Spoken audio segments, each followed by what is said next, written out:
ওঠো, জাগো, লক্ষ্যে না পৌঁছানো পর্যন্ত থেমো না, যার উক্তি তার জীবনটাই থেমে গিয়েছিল মাত্র ৩৯ বছর বয়সে। ১৯০২ সালের ৪ জুলাই মহাসমাধিস্থ হয়েছিলেন স্বামী বিবেকানন্দ। যাত্রা করেছিলেন রামকৃষ্ণ লোকে, কিন্তু রেখে গেছেন তার পথ, তার আদর্শ। স্বামী বিবেকানন্দের শিক্ষা ও দর্শন দেশের ধর্ম, শিক্ষা, চরিত্র গঠন এবং বিভিন্ন সামাজিক বিষয়ের সঙ্গে সম্পর্কযুক্ত। স্বামীজির শিক্ষা সম্পর্কে রবীন্দ্রনাথ বলেছিলেন, যদি ভারতবর্ষকে জানতে চাও তবে বিবেকানন্দকে জানো।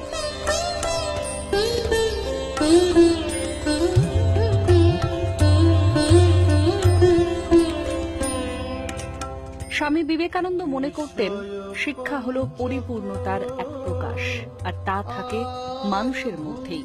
শিক্ষাকে তিনি মানুষ তৈরি করার, জীবন দানের ও চরিত্র গঠনের মাধ্যম বলেই মনে করতেন। তার কাছে শিক্ষা এক মহান চিন্তার সমষ্টি হয়েই ধরা দিয়েছে। এই শিক্ষা ছিল তার কাছে ইতিবাচক, কারণ তিনি মনে করতেন নেতিবাচক চিন্তা মানুষকে দুর্বল করে দেয়। বলেছিলেন, যদি ছোট ছোট ছেলে মেয়েদের সবসময় দোষারোপ না করে উৎসাহিত করা হয়, তবে তারা একসময় উন্নতি করবেই।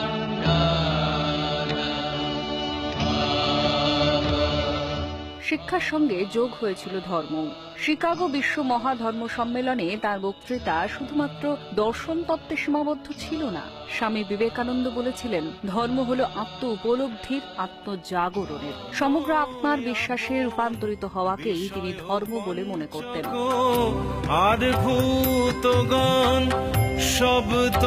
তিনি বলেছিলেন, ধর্ম হলো মানুষকে পশু থেকে মানুষে এবং তারপর মানুষ থেকে দেবতায় রূপান্তরিত হওয়ার এক মাধ্যম। Sisters and brothers of America, it fills my heart with joy unspeakable to rise in response to the warm and cordial welcome which you have given us. I am proud to belong to a religion which has taught the world both tolerance and universal acceptance. We believe not only in universal toleration, but we accept all religions as true. I am proud to belong to a nation which has sheltered the persecuted and the refugees of all religions and all nations of the earth. I am proud to belong to the religion which has sheltered and is still fostering the remnant of the grand Zoroastrian nation.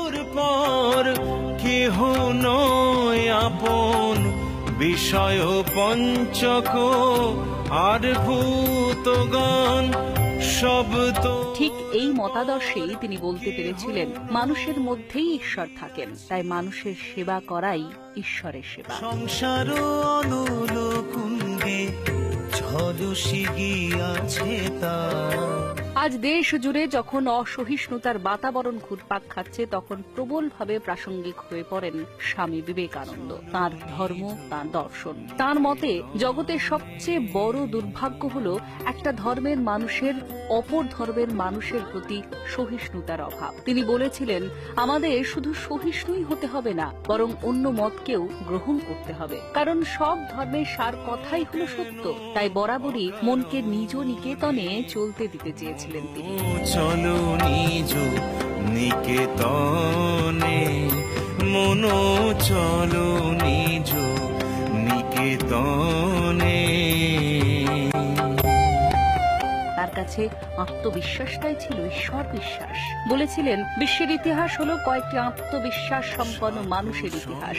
মনে করতেন, নিজের ওপর বিশ্বাস থাকলেই অন্তরের দেবত্ব জাগরিত হয়। তাই তিনি বলেছিলেন, ৩৩ কোটি দেবদেবীতে বিশ্বাস থাকলেও কারো যদি আত্মবিশ্বাস না থাকে, তবে তার মুক্তি ঘটবে না। মুক্তিপথের এই অগ্রদূত ভালোর শক্তিতে দৃঢ় বিশ্বাস রাখতে বলেছেন।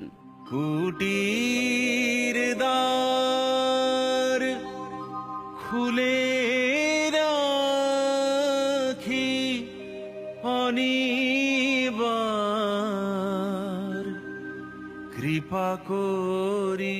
ঈর্ষা আর সন্দেহের অবসান ঘটিয়ে যারা ভালো হতে বা ভালো করতে চেষ্টা করছে, তাদের সাহায্য করার কথা বলে গিয়েছেন। অন্তরের আনন্দ নিকেতনে দ্বার খুলে সেই মুক্তির আলোই তো দেখাতে চেয়েছিলেন তিনি। এই মুক্তিপথের দিশারির নামই তো বিবেকানন্দ।